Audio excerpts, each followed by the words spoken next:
கருவாட்டு குழம்பு எப்படி வைக்கிறதுன்னு பார்க்கலாம். சரிங்களா? கருவாடு பாருங்கள், கொஞ்சமாக கருவாடு எடுத்து சுடு தண்ணியில் ஊற்றி நல்லா அலசிக்கணும். அப்போ தான் அதில் உள்ள கச்சரா எல்லாமே ரிமூவ் ஆகும். சரிங்களா? அந்த வாடை, கெட்ட வாடை வராது, நல்ல ஒரு ஸ்மெல்லு நல்லா வரும். அதெல்லாம் இல்லாத சுடு தண்ணி ஊற்றி நல்லா அலசிக்கணும். இந்த மாதிரி ஓகேவா? அலசி வச்ச கருவாடை எண்ணெயில் நம்ம பொரிக்க போகிறோம். பொரிக்கலாமா?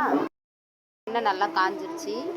இப்போ அலசி வச்ச கருவாடை இப்போ இதில் போட்டு நம்ம பொரிச்சு எடுத்துக்கலாம். அது நல்லா பொரிஞ்ச உடனே இதை நம்ம ஏன் பொரிக்கிறோன்னா, குழம்புல போடும்போது கருவாடு உடையாமல் நல்லா கடக்காக இருக்கும். நல்லா சாப்பிடும்போது அது ஒரு நல்ல டேஸ்ட்டு தரும். பாருங்கள், நல்லா வறுத்து எடுத்துக்கணும்.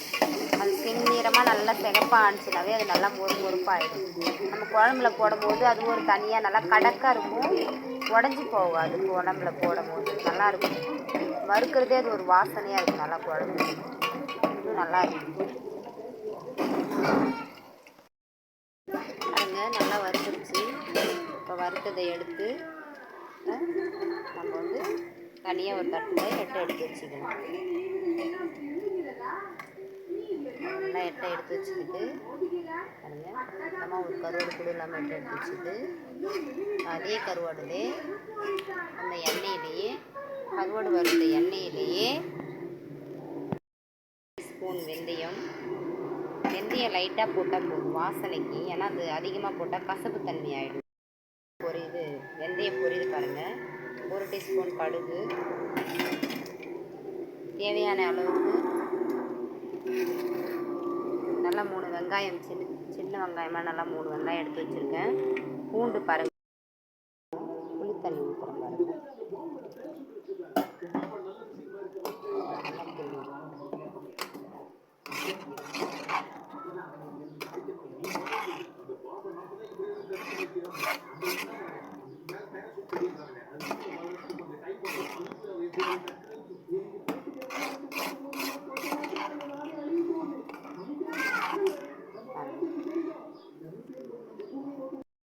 வறுத்து வச்ச கருவாடு போட்டு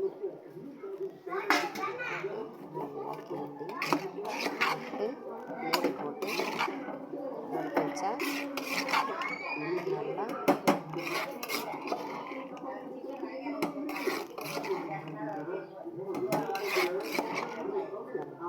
சூப்பராக இருக்குது. அப்படியே கொஞ்சம் ஒரு 10 நிமிஷம் போட்டு கொதிக்க வச்சா போதும்.